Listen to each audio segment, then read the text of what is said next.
Hello viewers, இன்றைக்கி நம்ம ஓம்ங்கிற படிப்பில் என்ன பார்க்க போகிறோம் அப்படின்னா, எண்ணம் நல்லா இருந்தால் தான் நம்மளுடைய வாழ்க்கை நல்லா இருக்கும் அப்படின்னு சொல்லி நிறைய பேர் சொல்லுவாங்க.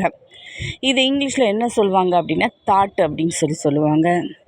சரி, இந்த எண்ணம் அப்படிங்கிற ஒரு விஷயம் ஒரே போல் நம்ம பாசிட்டிவ் எனர்ஜியாக இருக்கணும் அப்படின்னு நாம் நினைக்கிறோம். இப்போ பாசிட்டிவ் எனர்ஜி நாமளே நம்ம என்ன செஞ்சுக்கலாம், எண்ணத்தை நிறைய விஷயங்கள் நம்ம பாசிட்டிவ் தாட்டாக எண்ணி என்ன செஞ்சுக்கலாம், இருந்துக்கலாம்.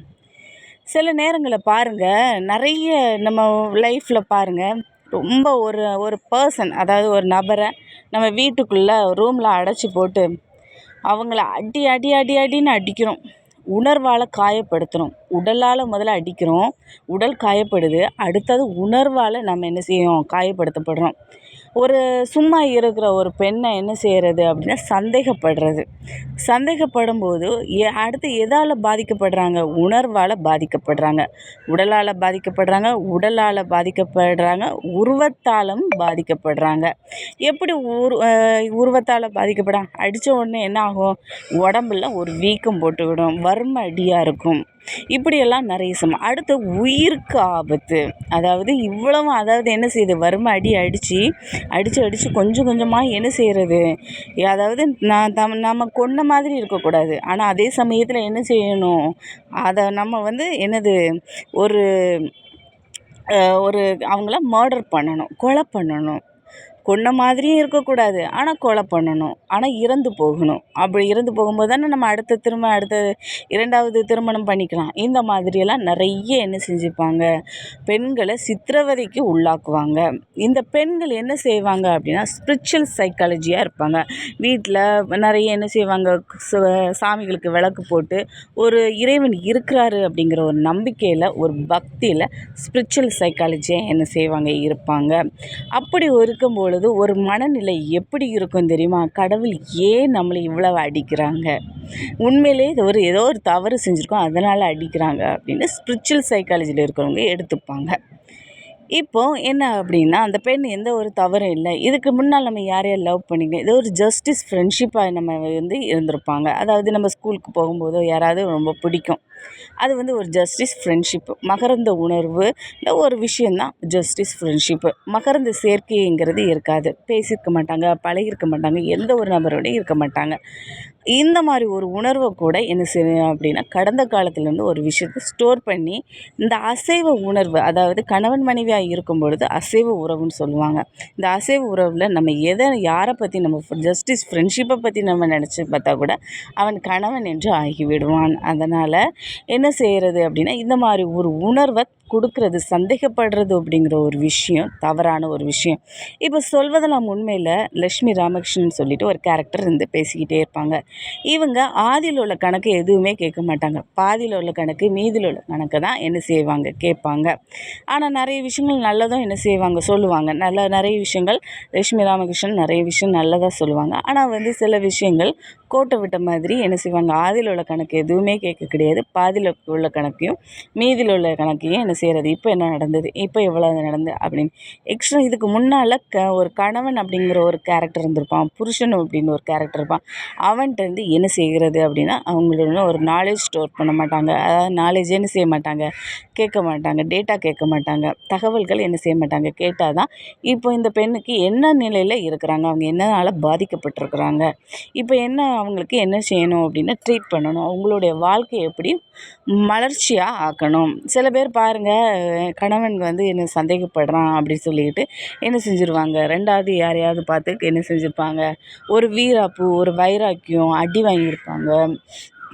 அப்போ எண்ணமானது ஒரு அடிக்கும் பொழுதோ, நம்மளுக்கு உணர்வுக்கு காயம் ஏற்படும் பொழுதோ, உடலுக்கு காயம் ஏற்படும் பொழுதோ, இல்லை உயிருக்கு காயம் ஏற்படும் பொழுதோ, உருவத்துக்கு காயம் ஏற்படும் பொழுதோ, உண்மைக்கு காயம் ஏற்படும் பொழுதோ, இந்த 5 விஷயத்தில் காயம் ஏற்படும் பொழுது கண்டிப்பாக எண்ணமானது என்ன செஞ்சுக்கிறோம், மாறி தான் வரும். காரணம் நிறைய விஷயங்களை சிந்திப்பாங்க. இப்படி இருக்குமோ, அப்படி இருக்குமோ, எதனால் நம்மளை அடித்தாங்க, ஏன் அடித்தாங்க, இதுக்கு எங்களை சாமின்னு ஒரு விஷயம் இருக்க தானே செய்யுது. எல்லாமே இருக்கும்போது நம்மளை ஏன் அடித்தாங்க அப்படிங்கிற ஒரு கொஸ்டின் கண்டிப்பாக என்ன செய்யும், இதனால் எண்ணங்கள் என்ன செய்யும், உருவாகும். எண்ணங்கள் உருவாகும் பொழுது அவங்க அடுத்த ஸ்டெப் ஆஃப் லைஃப்பில் என்ன செஞ்சுருவாங்க, அவங்க காலடி வச்சுருவாங்க.